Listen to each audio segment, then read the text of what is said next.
My name is Lisa, and I work at the Goshen Branch.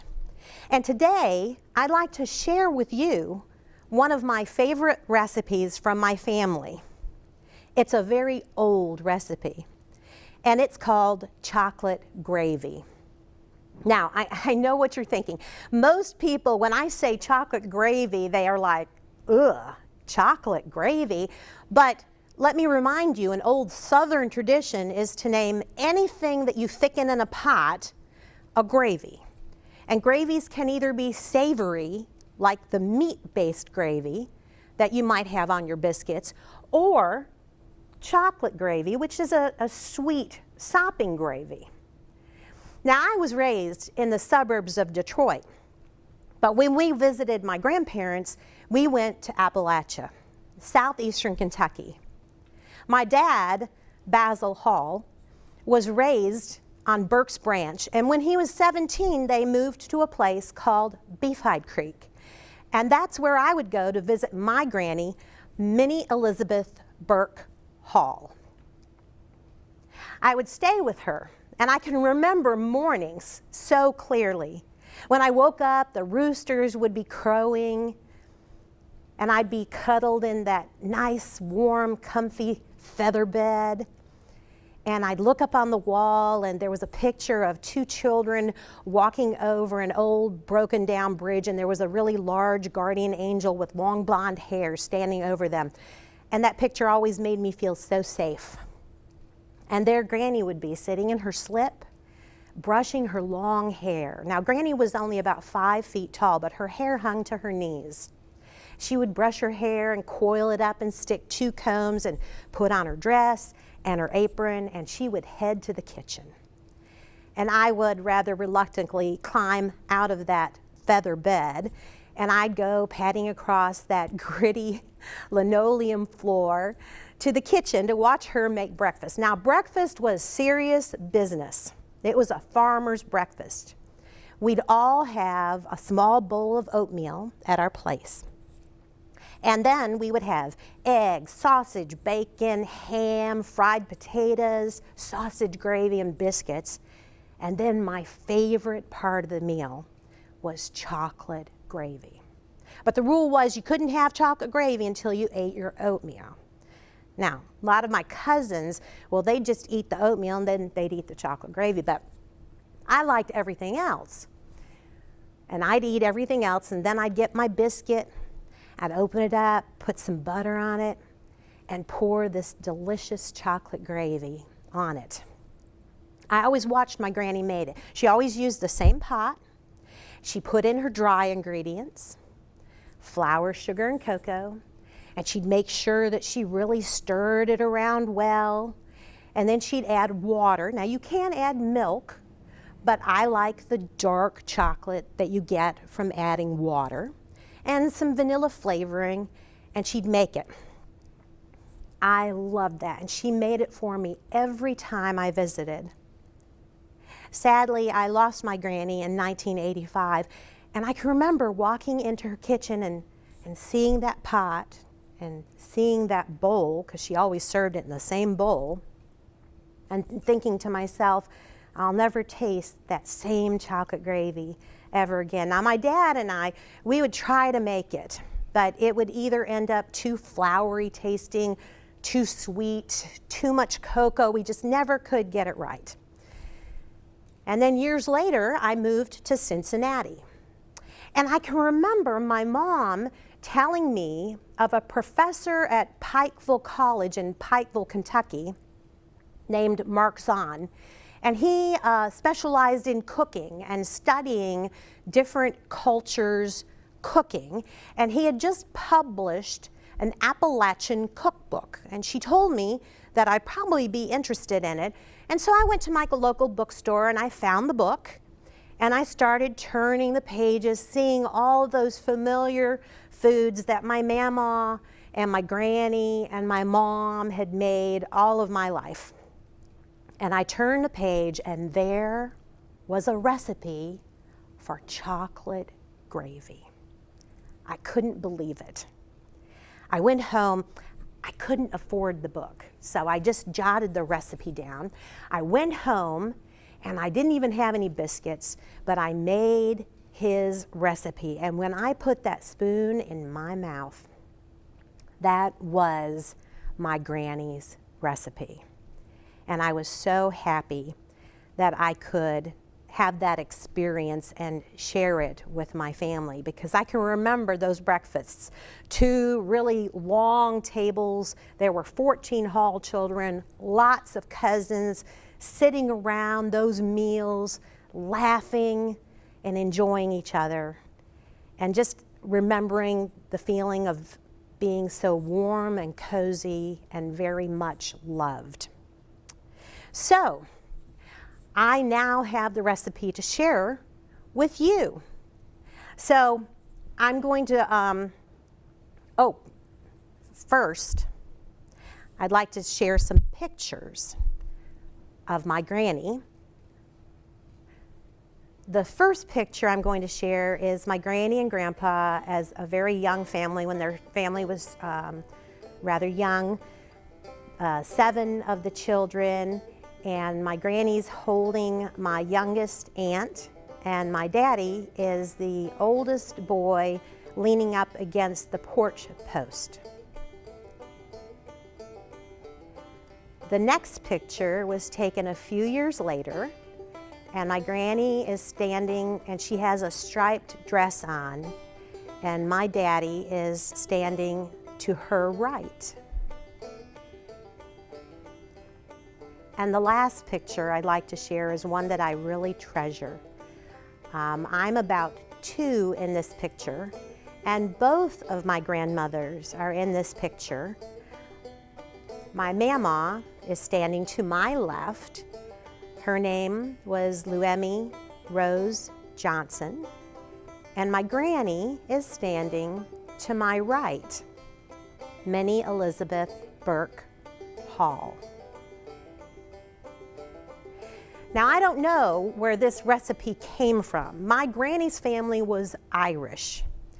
I belong to a lot of Appalachian pages on Facebook, and people are always asking, where did chocolate gravy come from?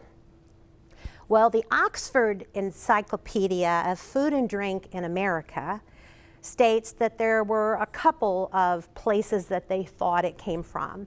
One possibility is from the Louisiana Spanish traders that came up to the Tennessee Valley to trade, and that's how it made its way. The encyclopedia says, and I quote, the Mexican breakfast chocolate was introduced to the Appalachians in this manner. There are a couple of other suggestions, but quite honestly, I think that this recipe came from just a very resourceful mama, because the ingredients could easily have been found in a country store or a company store, also from the farm. And so now I'm going to share this recipe with you. So first we're going to mix together our dry ingredients. I have a cup of sugar, and I'm going to mix that with a 1/4 cup of flour and a 1/4 cup of cocoa. Now, I'm not supposed to mention any names or brands, but I'm going to share with you that this particular brand comes in a special dark version, and I like to use it. And now I'm going to incorporate all these dry ingredients. And my granny said that this was the most important step, because the more you can incorporate it all, the less lumpy your gravy is going to be. So I'm just using a whisk, and I'm just going to continue to whisk it around. And as you can see, I am just stirring all of those clumps of cocoa and flour, and see some more came up. And I'm just going to make sure that this all looks like just one ingredient rather than 3. Okay, that looks really good. I think my granny would approve. And now I'm going to add my wet ingredients. And this includes a teaspoon of vanilla flavoring or extract and 2 cups of water. Now you can use milk, but like I said earlier, my family prefers the water. A lot of my uncles and aunts, they make it with milk, and that's their family preference. But my daddy and I, and my children now, make it. We prefer the water. And I'm going to stir this up, and I'll be back when it's ready and it's cooked and it's nice and thick and ready to serve. Okay, welcome back. We have heated and thickened our gravy, and as you can see, it's nice and thick and beautifully smooth. My granny would be so proud. I did exactly what she told me to do. I incorporated those dry ingredients, and we have a beautiful, thick, smooth, delicious smelling chocolate gravy. Now I'm going to show you how I like to fix it. I got up and made me some biscuits this morning. So I'm going to split my biscuits, and I always like to put a lot of butter on my biscuit. In fact, this is not a recipe for any of you who are on a diet. I probably should not be eating this myself, but I don't have this very often. It's usually special occasions. My children like to have it on their birthdays, or when, of course, they visit my parents, Pop-Pop and BB. Pop-Pop makes wonderful chocolate gravy. And then I'm going to go ahead and butter some more biscuits, because my friend Chris Rich is behind the camera this morning. Chris films all the videos that you see on the Clermont County Public Library website. And Chris and I are old friends, and so I decided to bring him some biscuits this morning. So he's going to come around here in just a moment. He's going to wait just for a minute and let me get my biscuits buttered. And I'd like to give him a try.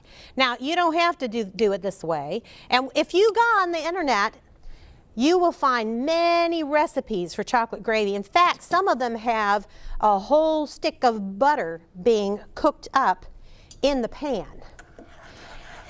And now I'm going to put the chocolate gravy. I just wanted to give it a nice stir, because like any gravies or puddings, it will start to develop a little film on the top of it as it cools down.